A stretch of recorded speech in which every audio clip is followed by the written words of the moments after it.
Sa gitna ng nagyayelong bundok, kung saan halos wala ng hangin na pwedeng langhapin, at kung saan ang langit ay tila kayang hawakan ng iyong kamay, nakatayo ang pinakamataas na bundok sa mundo, ang Mount Everest. Isang dambuhalang pader ng yelo at bato. Isang simbolo ng sukdulang taas. At isang hamon sa sangkatauhan. Pero paano kung sabihin ko ito sa iyo? Ang bundok na ito ay minsang nasa ilalim ng dagat. Tama. Bago ito naging tuktok ng mundo.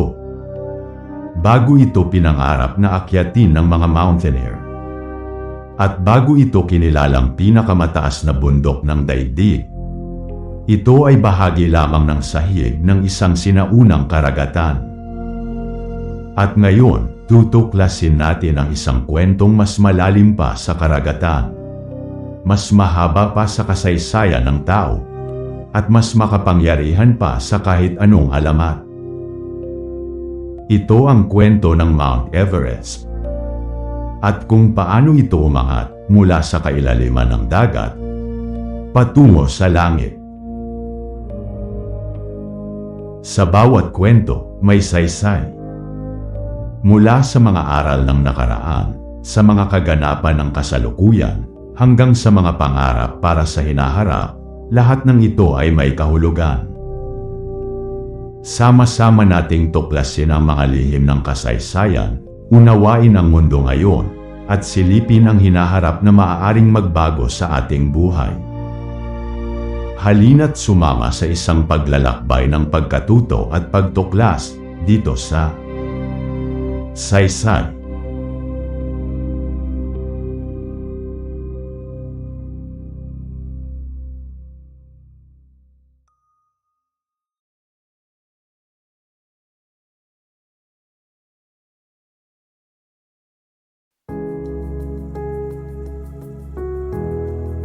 Sa unang tingin, ang Mount Everest ay parang isang higanteng hindi kailanman gagalaw. Tahimik, matatag, parang nandyan na mula pa noong simula ng mundo. Pero sa mata ng mga siyentipiko, ang Mount Everest ay hindi tahimik. Ito ay gumagalaw, ito ay nabubuo, at ito ay patuloy na nagbabago. May mga batong natagpuan sa tuktok nito na hindi dapat nandoon.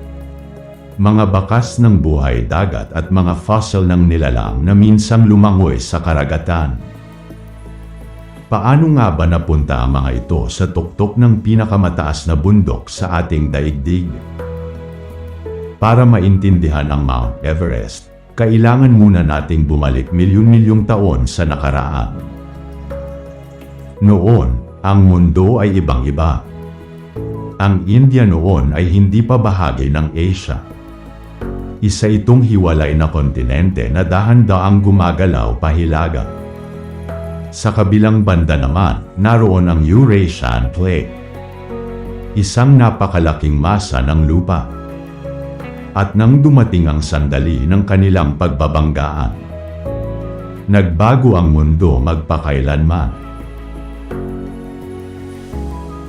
Hindi ito parang banggaan ng sasakyan. At hindi rin ito parang lindol na biglaan. Ito ay mabagal, tahimik, pero napakalakas. Millimeter bawat taon, pero milyon-milyong taon ang tinagal. Habang patuloy na tinutulak ng Indian Plate ang Eurasian Plate, ang lupa ay walang ibang mapuntahan, kundi umangat. At mula sa banggaang yun, isinilang ang Himalayas. Sa mismong tuktok ng Mount Everest, nakakita ang mga siyentipiko na kanilang ikinagulat.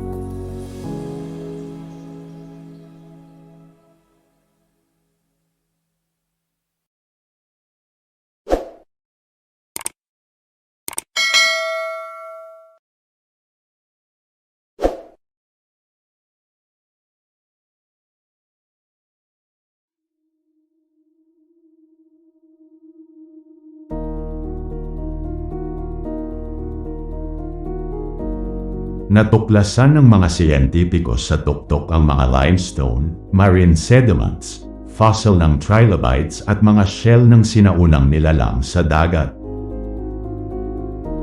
Mga bagay na nabubuo lamang sa ilalim ng tubig dagat. Hindi sa bundok, hindi sa yelo, at hindi sa hangin. Ang limestone ay nabubuo kapag ang mga patay na organismo sa dagat ay naiipon sa sahig ng karagatan sa loob ng milyong taon. Ibig sabihin, ang batong tinatapakan ng mga umaakyat sa Everest ngayon ay minsang sahig ng dagat. Isipin mo, kung saan ngayon ay kulang ang hangin, dati ay puno ng mga isda. Bago ang Himalayas, may isang malawak na karagatan ang nakapalibot dito, ang Tethys Sea. Dito namuhay ang mga organismo ngayon ay fossil na lang.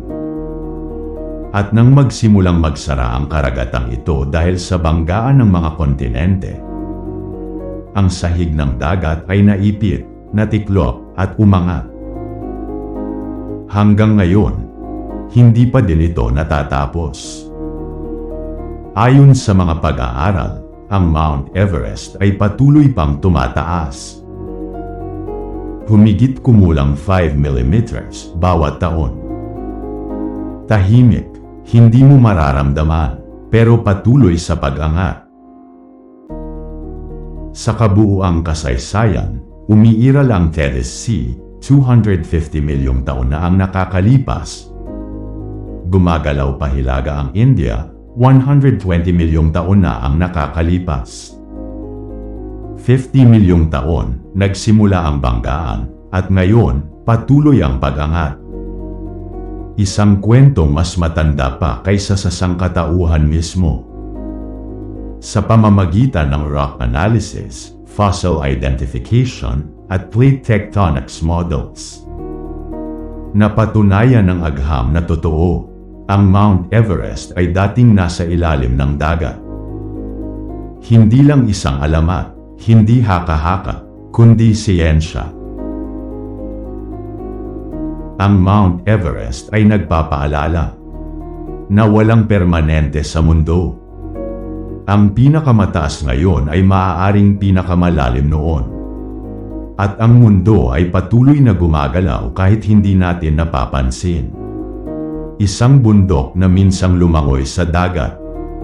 Isang kwento ng pagbabago at isang patunay ng lakas ng kalikasan. Mula sa kailaliman, patungo sa langit.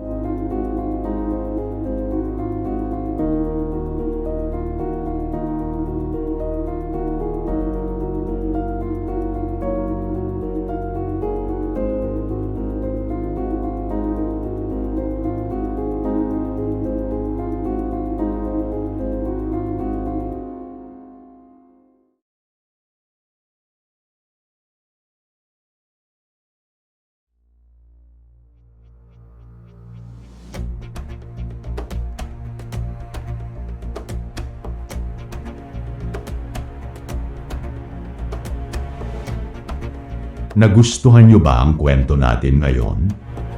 Maaring pindutin ang subscribe button sa ilalim. Please also like, share at pindutin ang bell icon para sa susunod na kwento natin. Magandang araw sa inyong lahat at ito ang Saysay.